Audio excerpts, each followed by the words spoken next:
Welcome back to EBT Performance Pakenham, the home of Squid Speed Shop, for another one of the famous how-to series.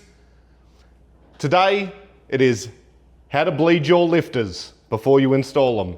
And there are a couple of different ways to do it, so I'm going to run you through these methods so that you can have a go at home and make sure that your lifters are ready to go before you put them in your bike. I'm going to run you through what you need.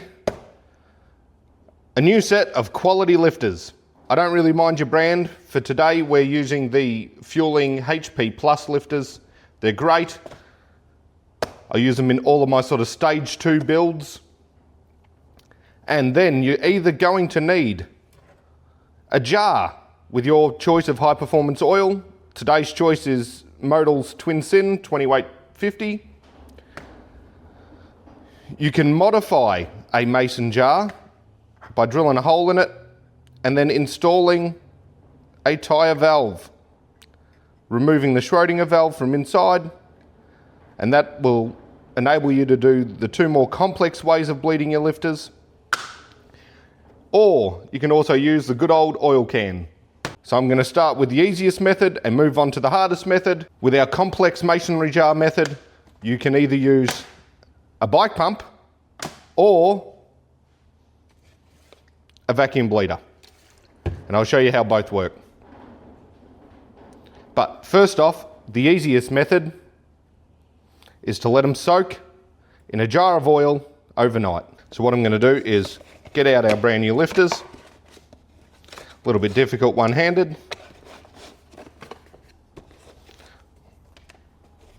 Another sticker for the box.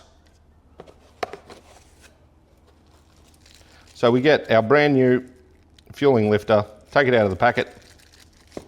Oh, can I do it one-handed? That is the secret.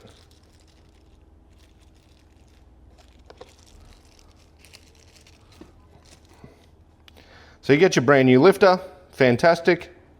Drop him in the oil, and don't know if you can see any bubbles slowly starting to come up, but if you leave him overnight, he will have bled up. You can see in the jar. Oh, it's difficult to see, I'm sorry guys, but if you leave them overnight like that, they'll be full of oil for the next day. But if that's not fast enough for you, the next easiest method, if we get another lifter, we've got our new lifter, I'll put this down, we take our lifter, and you can use your oil can to pump oil through the hole. And as you see, it'll come out the top. And if you can see that, it will come out the top as you squirt it in. Now I know that that lifter is completely bled and is ready for installation. All right guys, I'm interrupting this week's episode. It's an ad. I've got to promote myself, don't I? But we'll get back to it in a minute. Come on down. Get yourself some merch. It's available in store.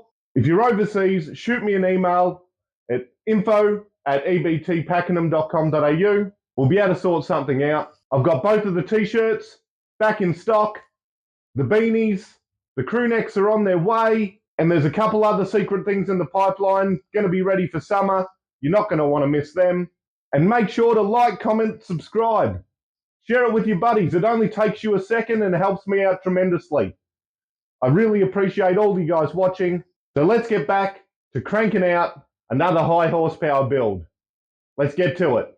And now the last two methods require our masonry jar with the valve, with the tyre valve installed. We put in our lifters. So we've got all 4 lifters in our brand new oil. We put the lid on and install our bike pump.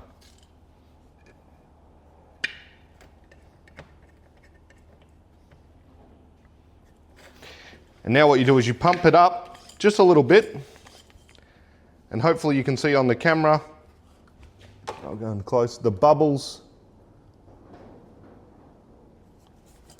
Hard to do one-handed guys, so I apologise.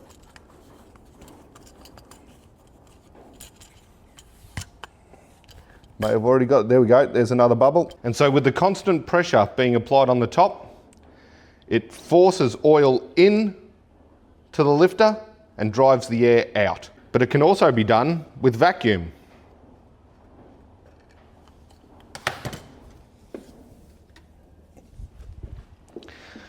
So essentially we have the same setup, but we take our vacuum bleeder, we install it on the top and activate the vacuum. And you can see more bubbles forming.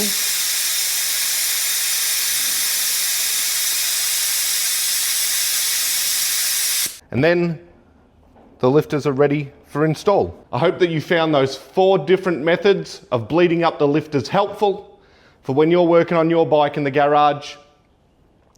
My favourite technique is the oil can, but without any tools, soaking them overnight does a pretty damn good job. So if you enjoyed this episode of How To, make sure to like, comment and subscribe, share it with your buddies. Let me know in the comment section, what how to do you want? These are designed to be short little videos. If you want an extended video on how to do stage 2s, stage 3s, what I do every day, I have a ton of videos documenting what I do here at Squid Speed Shop, making some of the fastest bikes around. Feel free to come into the store, grab yourself some merch. There's t-shirts, beanies, gloves. You'll love the lot. But until the next episode of How To, hooroo!